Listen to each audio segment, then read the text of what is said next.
មានរដ្ឋរហូតដល់ទៅជាង20ឥឡូវនេះកំពុងតែធ្វើការដាក់ពាក្យបណ្ដឹងទៅដល់រដ្ឋបាលរបស់លោក Donald Trump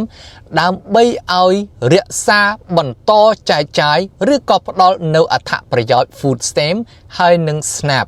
នៅក្នុងអំឡុងពេលដែលរដ្ឋាភិបាលកំពុងតែបន្តបិទទ្វារទៀតនេះបើយោងទៅតាមសារព័ត៌មាន CNBC ដែលចេញផ្សាយនៅថ្ងៃទី29 ខែតុលា កាលពីថ្ងៃអង្គារក្រុមរដ្ឋជាង20បានប្តឹងដល់រដ្ឋបាលរបស់លោក Donald Trump ដោយទាមទារឲ្យមានការរក្សានៅមូលនិធិសម្រាប់អ្វីដែលគេហៅថាជាអត្ថប្រយោជន៍ SNAP នៅក្នុងអំឡុងពេលបិទរដ្ឋាភិបាលសហព័ន្ធនៅតែបន្តពាក្យបណ្ដឹងនេះត្រូវបានដាក់4ថ្ងៃបន្ទាប់អំពីរដ្ឋបាលរបស់លោក Donald Trump បាននិយាយថាខ្លួននឹងមិនប្រើប្រាស់ថវិកាសង្គ្រោះបន្ទាន់ដែលមានចំនួន$6,000 លានដែលសភាអនុម័តដើម្បីរក្សាអត្ថប្រយោជន៍នៅក្នុងអំឡុងពេលបិទកម្មវិធីជំនួយអាហារូបត្ថម្ភបន្ថែម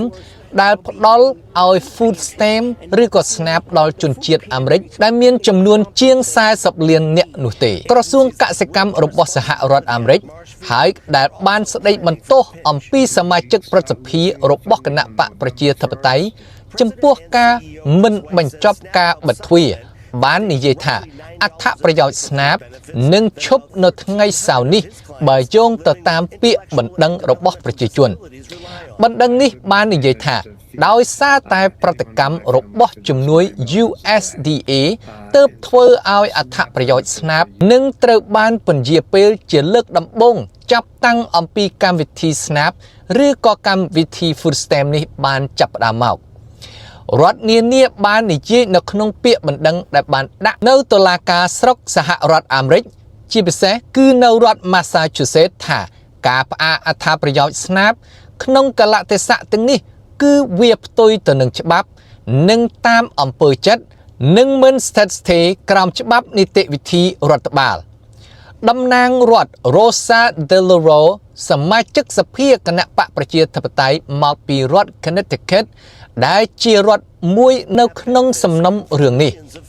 នៅក្នុងសន្និសីទសារព័ត៌មានមួយបានចោទប្រកាន់រដ្ឋបាលលោក Donald Trump ថារដ្ឋបាលរបស់លោក Donald Trump គឺលេងលឿនរហ័សពេកនិងមានការធ្វេសប្រហែសយ៉ាងខ្លាំងជាមួយនឹងអាហារបរិភោគរបស់មនុស្សតើអ្នកអាចស្រមៃឃើញអំពីរឿងនោះបានដែរឬទេ Delaro បាននិយាយថាលុយគឺមានហើយយើងនឹងមិនឲ្យពួកគេគេចខ្លួនរួចអំពីការនិយាយថាគឺពួកគេមិនអាចធ្វើបាននោះទេឆន្ទៈនយោបាយរបស់ពួកគេគឺមិនមែនដើម្បីចិញ្ចឹមមនុស្សដែលពឹងផ្អែកទៅលើកម្មវិធី Food Stamp ឬក៏ SNAP ដែលជាកម្មវិធីប្រឆាំងទៅនឹងការអត់ឃ្លានដ៏មានប្រសិទ្ធភាពបំផុតនៅសហរដ្ឋអាមេរិកនោះទេលោកស្រី Letitia James អគ្គរដ្ឋអាជ្ញានៅរដ្ឋ New York នៅក្នុងសេចក្តីថ្លែងការណ៍មួយស្ដីអំពីពាក្យបណ្ដឹងនេះបាននិយាយថា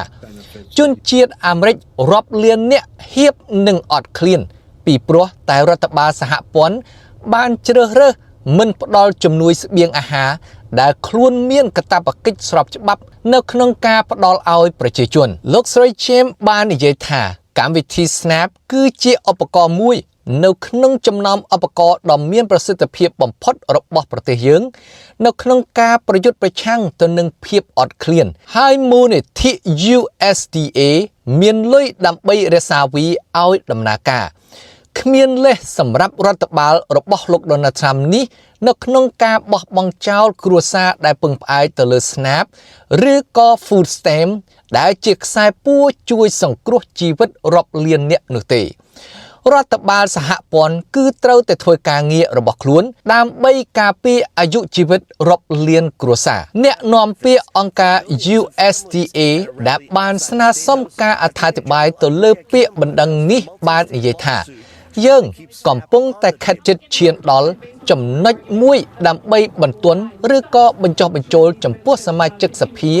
របស់គណៈបកប្រជាធិបតេយ្យហើយបន្តគ្រប់គ្រងឆ្វេងនិយមនៃគណៈបក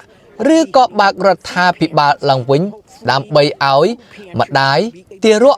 និងអ្នកដែលងាយរងគ្រោះបំផុតនៅក្នុងចំណោមយើងអាចទទួលបានការចែកចាយ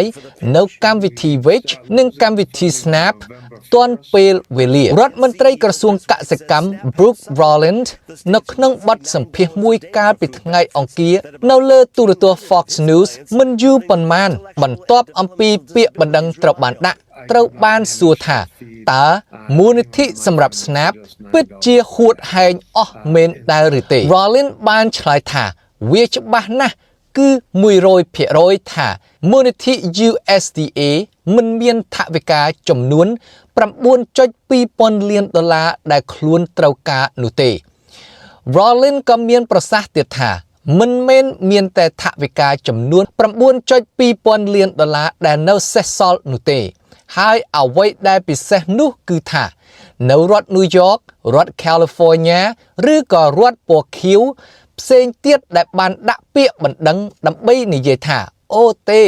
យើងនឹងទៅអ្នកទាំងអស់គ្នានៅក្នុង USDA ត្រូវតែរកលុយ Roland បាននិយាយថាវាគឺជាមិត្តភ័ក្តិគឺជាដៃគូ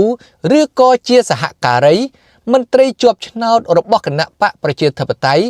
ដែលនៅតែបន្តបោះឆ្នោតម្ដងហើយម្ដងទៀតដើម្បីរក្សារដ្ឋាភិបាលឲ្យបិទទ្វារជាថ្មីម្ដងទៀតគួរឲ្យអាម៉ាស់ណាស់ខ្ញុំមិនអាចយល់ពីអ្វីដែលពួកគេកំពុងតែគិតនោះទេមិនមានទីបញ្ចប់នៃការបិទទ្វាររដ្ឋាភិបាលដែលបានចាប់ផ្ដើមតាំងពីថ្ងៃទី1ខែតុលានោះទេនៅថ្ងៃអង្គារសេចក្តីព្រាងច្បាប់របស់សភាដែលគ្រប់គ្រងដោយគណៈបក្សសាធារណរដ្ឋដែលនឹងផ្ដល់មូលនិធិរដ្ឋាភិបាលជាបណ្ដោះអាសន្នដែលបានបរាជ័យនៅក្នុងការទទួលបានការយល់ព្រមនៅក្នុងព្រឹទ្ធសភាជាលើកទី13សមាជិកព្រឹទ្ធសភាគណៈបកប្រជាធិបតេយ្យស្ទើរតែទាំងអស់បានបដិសេធមិនបោះឆ្នោតគ្រប់គ្រងសេចក្តីព្រាងច្បាប់របស់គណៈបក្សសាធារណរដ្ឋនោះទេដោយសារតែវាមិនបានពង្រីកនៅឯនទានពន្ធប្រសើរឡើងសម្រាប់ផែនការធានារ៉ាប់រងសុខភាពនៃច្បាប់ថែទាំសុខភាពដែលមានតម្លៃសមរម្យឯនទានពន្ធប្រសើរឡើងដែលបច្ចុប្បន្នត្រូវបានប្រើប្រាស់ដោយជនជាតិអាមេរិកប្រហែលជា20លាននាក់ដើម្បីកាត់បន្ថយថ្លៃដើមនៃផែនការសុខភាពដែលបានទិញនៅលើទីផ្សារហើយកម្មវិធីសុខភាពរបស់ Obamacare គ្រោងនឹងផុតកំណត់នៅចុងឆ្នាំនេះអញ្ចឹងបើយោងទៅតាមសារព័ត៌មាននេះហាក់ដូចជាគណៈបកទាំងពីរកំពុងតែធ្វើការប្រឆាំងតវ៉ាគ្នានឹងគ្នាដើម្បីឲ្យបន្តបើកនៅកម្មវិធី Snap ឬក៏ Food Stamp សូម្បីតែវិចនោះហើយជាពិសេសទៅគឺមានពាក្យបណ្ដឹងនឹងរហូតដល់ទៅជាង20រដ្ឋដែលដាក់ពាក្យបណ្ដឹងដើម្បីប្តឹងទៅរដ្ឋបាលរបស់លោក Donald Trump ឲ្យបើកនៅកម្មវិធីនេះវិញឲ្យបន្តផ្ដល់ជំនួយស្បៀងអាហារទាំងអស់នេះដល់ប្រជាជនអាមេរិកវិញចំពោះយោបល់របស់ខ្ញុំវិញគឺគណៈបកទាំងពីរនោះគឺជាពិសេសទៅគឺតុលាការមិនអនុញ្ញាតឲ្យប្រជាពលរដ្ឋរបស់សហរដ្ឋអាមេរិកនោះគឺដាច់ពោះស្លាប់នោះទេដោយសារតែការបិទនៅកម្មវិធីនោះគឺតុលាការប្រកាសណាស់នឹងធ្វើការសម្រេចចិត្តនឹងធ្វើការអ្វីមួយយ៉ាងដើម្បី